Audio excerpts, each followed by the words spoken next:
Okay, so we got this leaf blower. It's an electric leaf blower I picked out of the trash. I plugged it in and went to go fire it up, and the switch is frozen shut. So I'm going to pull the switch out and then see about maybe just hot wiring it temporarily and safely, just so I can see if this thing works or not. I'm going to kick on some tunes and go to it.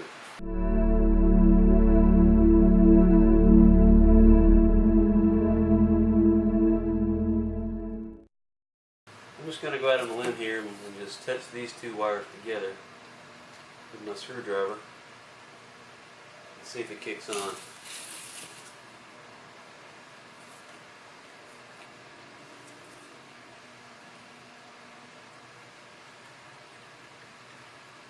Nothing.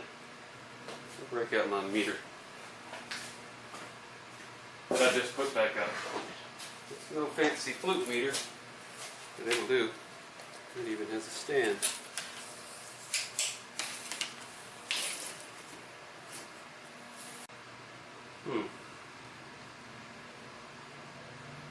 I'm not getting anything.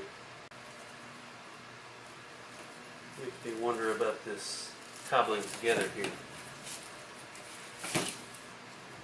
Let's see what this is all about.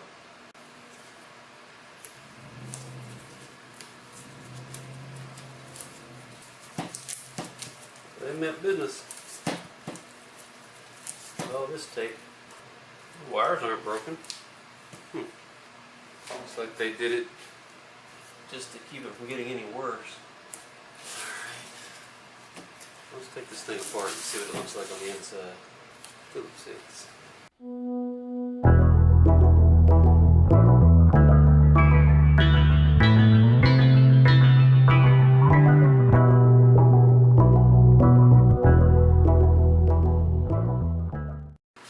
I hope I can get this thing working. Let's check it out. Energy efficient. Permanent magnet motor. Ooh. Big deal. There, this thing is stuck on here pretty good.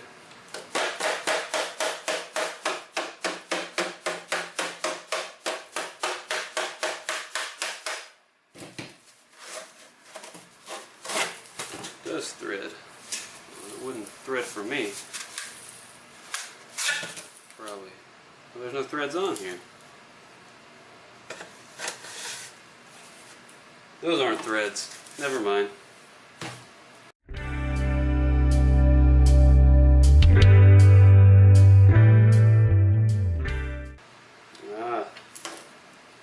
Look at all that green. I don't know what that is. But I think it might be corrosion. Dropping screws willy-nilly.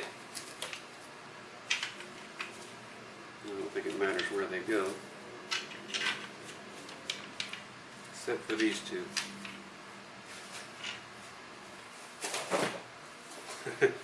Weed eater line. I thought it was something on me. Thought something got me. I'm going to go out on a limb here and say this is the problem. This wire nut here. The rotor moves.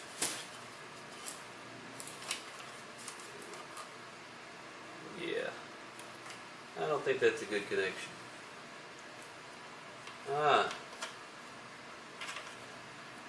Neither is that. Okay.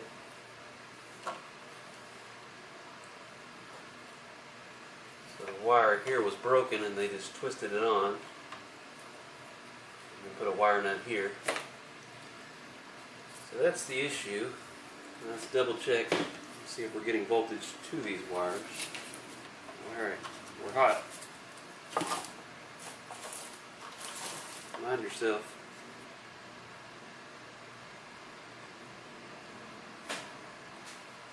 Did I have this in the wrong setting?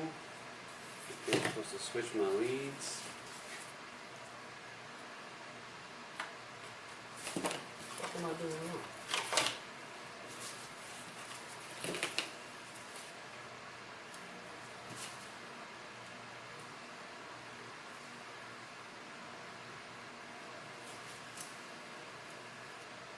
The friggin' extension cord came unplugged.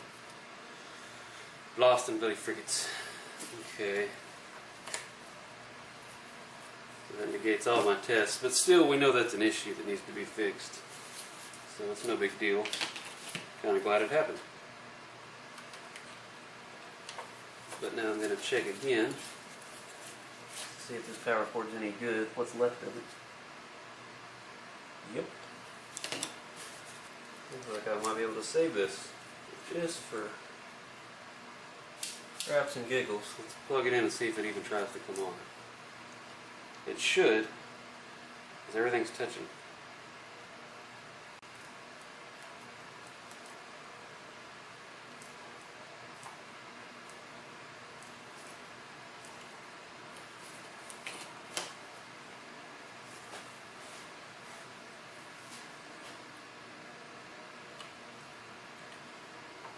It's never going to come on if I don't touch these two together. Unplug.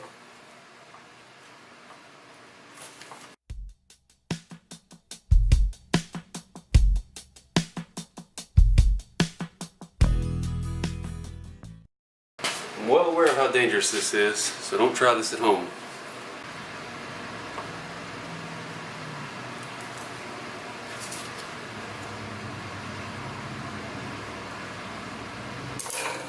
Yay, it works! That's all I'm going to do. Just a matter of fixing the wiring and we're good to go. Here's a closer up shot of the wiring.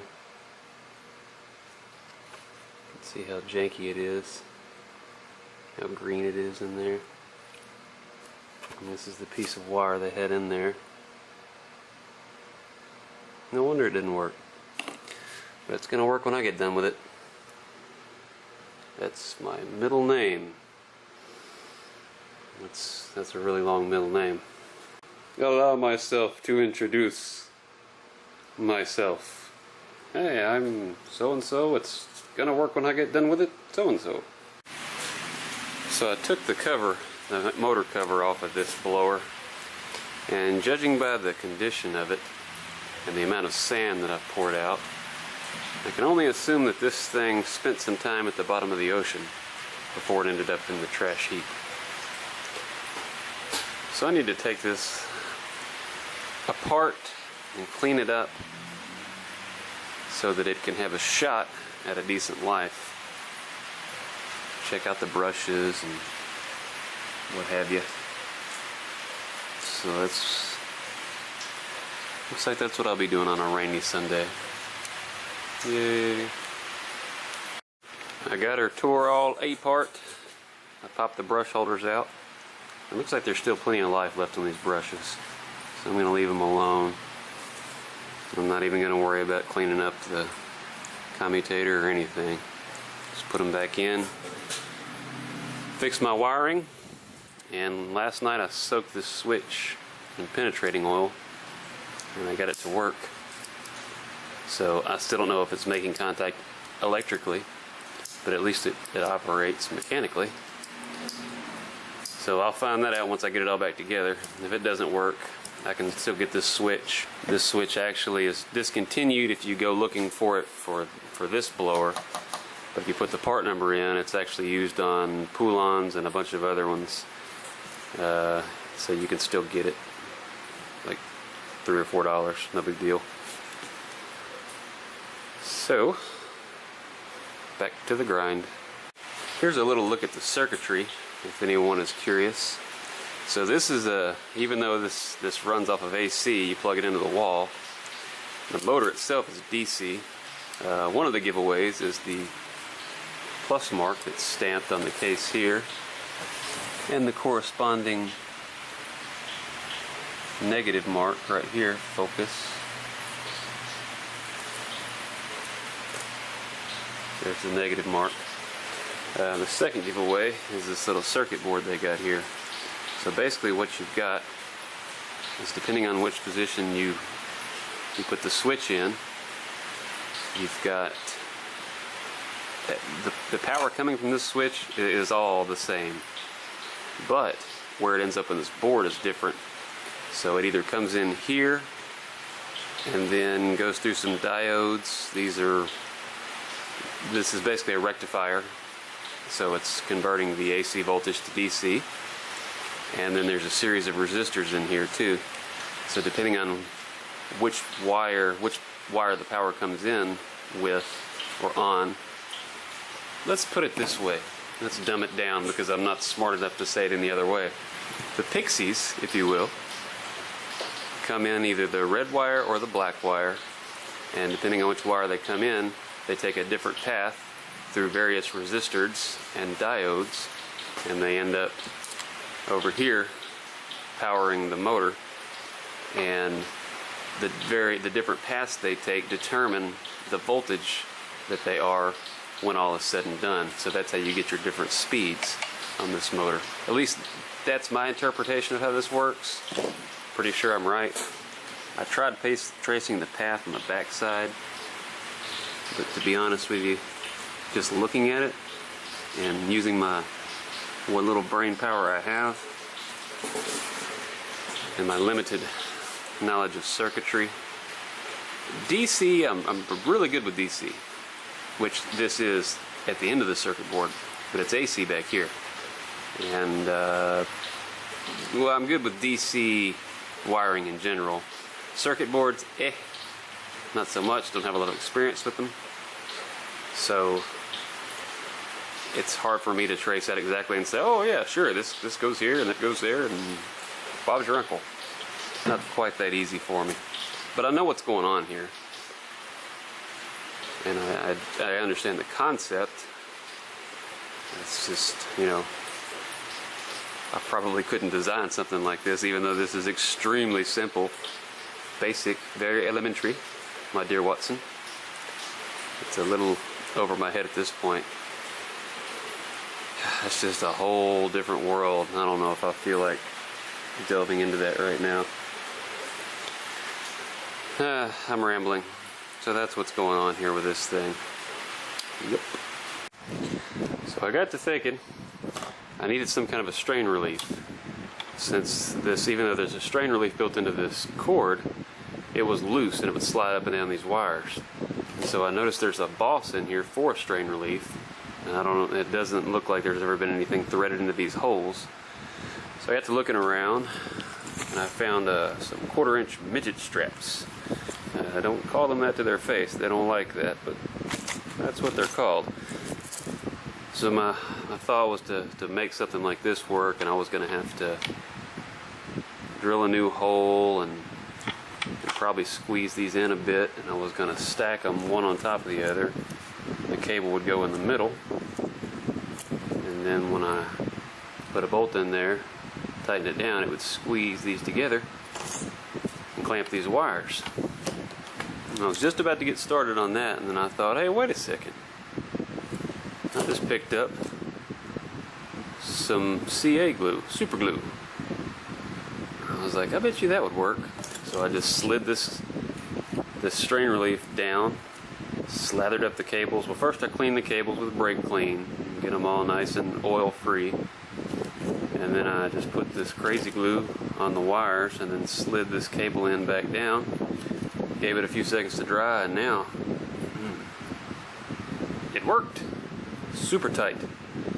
So I don't have to worry about that strain relief anymore. So now it's just a matter of soldering this wire to this wire, putting it back together and calling it a day. And what's crazy is that this wire nut is actually on the parts diagram for this model. So that's, you know, straight from the factory, wire nut installed. I think that's a little chintzy myself, but I mean, let's look at what we're talking about here. It's you know, a bargain basement electric leaf blower. It's not a Maserati. I got the wire soldered together with a piece of heat shrink over the top of the joint, and I just kind of tucked all the wires out of the way. Still got to put this piece of foam back in. It was somewhere in here, maybe in here. I don't even know anymore. Doesn't serve much of a purpose. Looks like it probably went here. Here? Here. You'd think with these witness marks I could figure out exactly where it went. Let me consult the video. Okay, I couldn't quite tell in the video, but I got it shoved in there close enough. This is not going to do anything anyway, but at least I can say it's in there. So now I got to put the cover back on. I got her all put back together.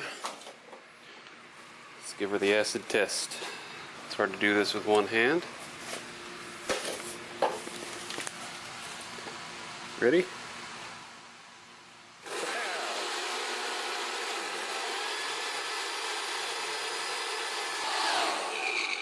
Yay, both speeds work. Another item repaired. I should probably oil that motor a little bit. It sounds a little rough. I spun the blade off, and you can do that because they give you a flathead on the end of the motor shaft, so you just hold the shaft still, spin the blade off by hand. It's left-hand thread. It's a little rusty in there, so I'm going to go ahead and pull this motor out, clean that up, and oil it as best I can, and hopefully that'll help. This motor is disgusting. Just look at all this garbage that came out of it, all that's left in there. Just pours out. There's some washers that control the in-play of the commutator shaft or the armature, whatever. There's a tiny circlip on this end that even the smallest dies on my snap ring pliers are too big to fit in there, so I'm either going to leave that or I'm going to fish it out with some picks or maybe these needle nose. So I'm going to get this all cleaned up and then oiled where the bushings ride on the shaft, back here and then up here, and it should work a lot better. Had I been more foreseeing and had the right equipment, which I don't even have here, but if you were to put an ammeter on the circuitry and test the motor before you lube it and then after, you would see it usually in a motor in this condition a drastic drop in the amperage that it uses because there's less friction, less resistance. So something to take note of. So I've got the armature all cleaned up. Used just some steel wool, and it's pretty smooth. There's still some pitting, but it's not too bad. I got all the in-place shims cleaned up. I got the housing cleaned up, and if you look down here in the four corners, there's wadding, and the idea is that you soak it in oil, and then it wicks into the bearing and oils the shaft. And there's the same thing on this end. So I've soaked those in oil, and I'm ready to put it back together now. Got this all cleaned up, so I'm hoping it sounds a little bit better once I get it put back together. Okay, I gotta give them props. For ease of assembly, the way they designed this brush holder is pretty slick. I can probably actually do it with one hand, and if you've ever messed with brushes before, you know that's saying something. So basically, all you have to do is just get the brush started in its home, and they got this slick little plastic cover over here. So all you do is just get the brush pressed in, just kind of smash it up in there, squeeze it towards the commutator, and just push down, and it snaps in place and you're done. That's the easiest brush installation I've ever come across. So, saving grace. Congrats to Paramount, or whoever actually designed this. Or should I say, big ups. Okay, got her all back together. Now I haven't even turned it on yet. I figured I'd wait for you guys, so you should be appreciative. So here we go. Contact.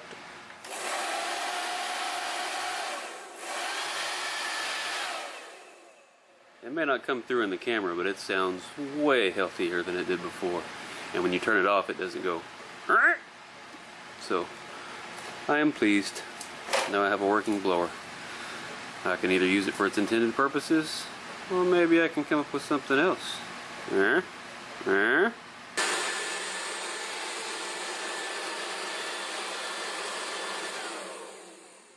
for now, I can just use it to clean out the shop. But I gotta admit, I feel a little bit like Bill Murray from Caddyshack. It's in the hole. It's in the hole. What? It's no big deal.